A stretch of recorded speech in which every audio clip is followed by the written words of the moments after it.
Up with KREM begins now. Here we go at 7 o'clock. Good morning, everyone. Thanks so much for joining us here on Up with KREM. I'm Tim Pham. We also want to welcome you in if you're streaming us on KREM 2+. Well, let's help you prepare for this day ahead by helping you get out the door with your weather forecast, because it is a little bit chilly this morning. Thomas, back into the refrigerator or freezer, I should say. Yeah, it feels like we should have been used to this kind of weather after getting down to -4 last month.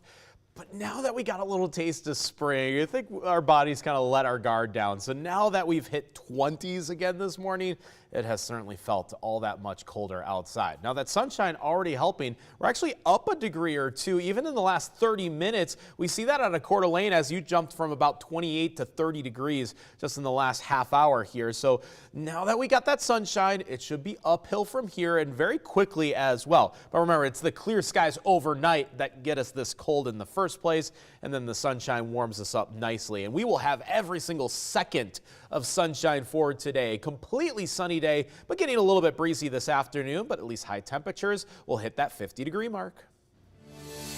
Here's a live look at the traffic impact this morning over I-90 and Arthur. Right now, traffic is moving nice and smoothly here at 7:02. No major incidents to tell you about, but hey, you can see that sign there is glaring in the sun. So just a reminder, maybe grab your sunshade or your sunglasses at this hour, or you may need your visor today because, yeah, the sun is shining at this hour. On Up with KREM, we do bring you weather and traffic together every 30 minutes. Continuing coverage this morning, a man accused of vehicular homicide in Spokane County pleaded guilty and was sentenced yesterday. 46-year-old Kelly Dawkins was leaving a business in 2023 when he hit an oncoming car. Court documents show the driver of the oncoming car was trying to swerve to avoid Dawkins. It caused the driver of the car to hit a commercial utility truck. The two people in that car died at the scene. Police say Dawkins had meth in his system and was impaired when he was driving. The judge sentenced him to 6.5 years in prison and 18 months in community custody. This morning we have an update on that missing plane in central Washington. We first told you about this yesterday as breaking news here on Up with KREM. The plane was found crashed on the Kittitas side of the Columbia River. The sheriff's office says the pilot was found dead at the scene. He was the only person on board. The flight left Yakima yesterday and was on its way to Chelan. The cause of the crash still under investigation. Continuing coverage on the abortion battle in Idaho, the Trump administration moved to drop an emergency abortion case in the state.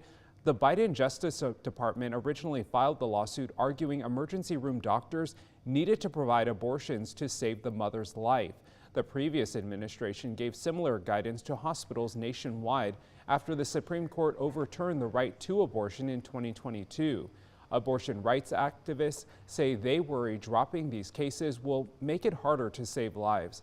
Idaho argues the state does allow life-saving abortions, but that the Biden administration was trying to unnecessarily expand the exceptions. Idaho has one of the strictest abortion bans in the country. Happening tonight, Spokane County is hosting outreach events for the community to talk about wildfire protection plans for 2025. There will be 3 meetings this month. KREM 2's Regan Gallo spoke with emergency officials. So Regan, tell us more about what's happening at these meetings. Good morning.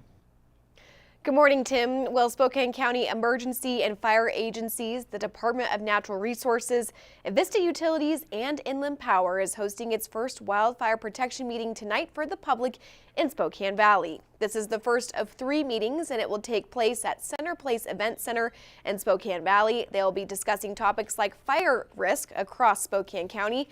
Conversations will also include how to prepare homes and property for fire season. And lastly, there will be overviews of evacuation plans and also how to best protect animals and livestock. Making sure that folks are doing their preparedness, making sure that they're engaging with their fire agencies to do that home hardening and clear up their home ignition zones, making sure that they're as fire safe as they absolutely can be. In addition to having plans for their own families, preparedness for their pets and any livestock or anything they have. Emergency officials also told me, especially after the Los Angeles wildfires, there is extra interest in fire safety from the community. They say getting rid of debris around the home is also top of mind.